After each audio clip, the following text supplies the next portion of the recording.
What if the greatest shame of the Roman Empire were not its brutal gladiator games or public executions, but something far more sinister that happened behind closed doors?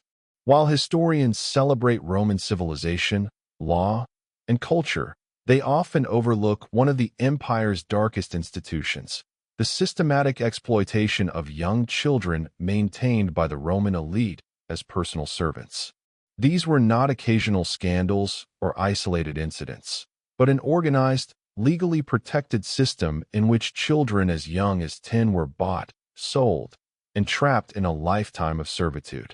From senators to emperors, the most powerful men in Rome collected adolescents as if they were precious objects, using them to satisfy their darkest desires while society looked the other way. The Roman Empire did not merely conquer territories and build roads. It built an entire economy around the abuse of children.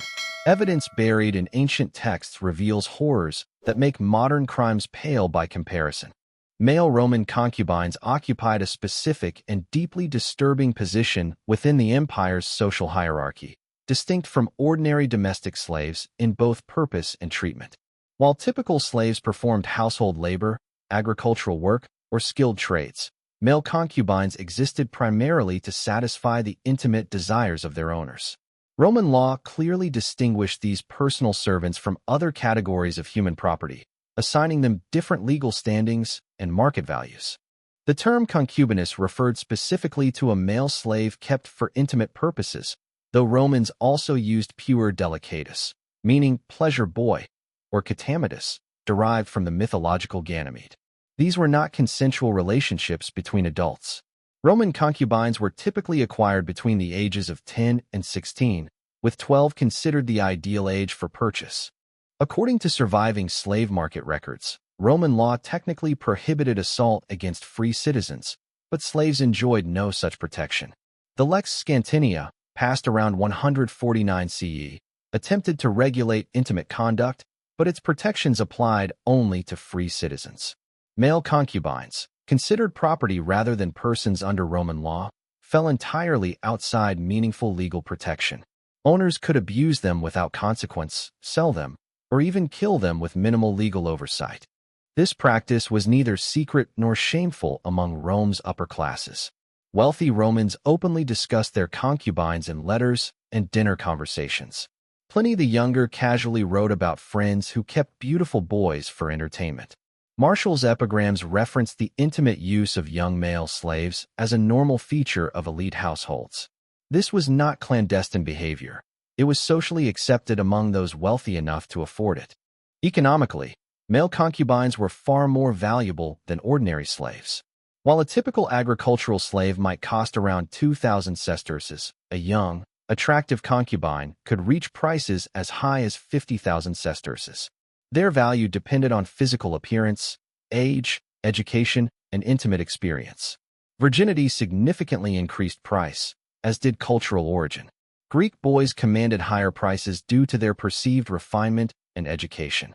Roman households often kept multiple male concubines simultaneously, creating competitive hierarchies among the boys. Higher-ranking concubines sometimes supervised newer acquisitions or managed their owner's intimate schedule. This system forced victims into dynamics of survival and collaboration while trapped in the same horrific circumstances. The supply chain feeding Rome's demand for young concubines operated through multiple brutal channels, each representing forms of human trafficking that would shock modern sensibilities. War captives were the primary source. Roman legions specifically targeted adolescents during campaigns. The most attractive boys were reserved for officers and later sold in urban slave markets. Military records from campaigns in Gaul, Germania, and Britannia document the systematic capture of adolescents, transported in chains to major slave markets in Rome, Alexandria, and Ephesus. Many died during forced marches from exhaustion, disease, or suicide attempts. Survivors arrived traumatized, malnourished, and unaware of their fate. Debt slavery provided another steady source. Roman law allowed creditors to seize children as payment, and impoverished families sometimes sold their own sons to survive economic hardship.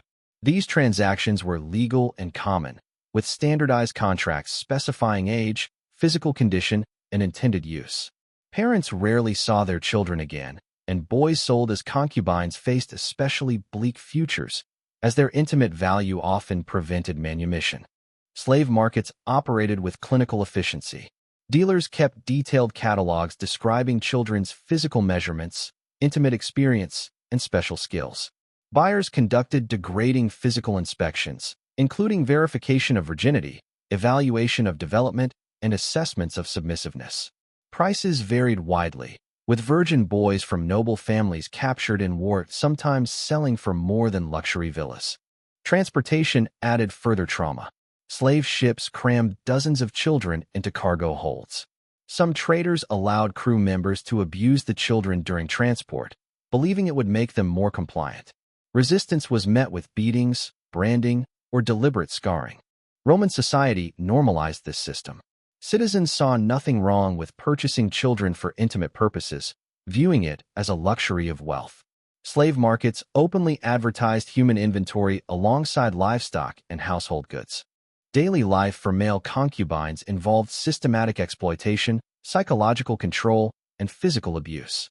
They were housed in small rooms near their owners' private chambers, often shared with many others, ensuring constant access and eliminating privacy. Owners demanded enthusiasm during abuse. Failure resulted in punishment. Detailed schedules regulated availability, treating children like entertainment programs. Psychological manipulation destroyed their sense of self. Isolation, punishment for visible distress, physical abuse, starvation, branding, and mutilation enforced compliance. Sleep deprivation further weakened resistance. Any education served the owner's interests, such as training in music or conversation to enhance entertainment value. Roman sources describe depression, muteness, self-harm, and dissociation with disturbing normality. Medical care focused on maintaining usefulness, not well-being. Hierarchies among concubines fostered competition rather than solidarity. Some victims developed trauma bonds resembling Stockholm Syndrome, which Roman writers misinterpreted as enjoyment. Survivors who gained freedom often suffered lifelong psychological damage and inability to live independently.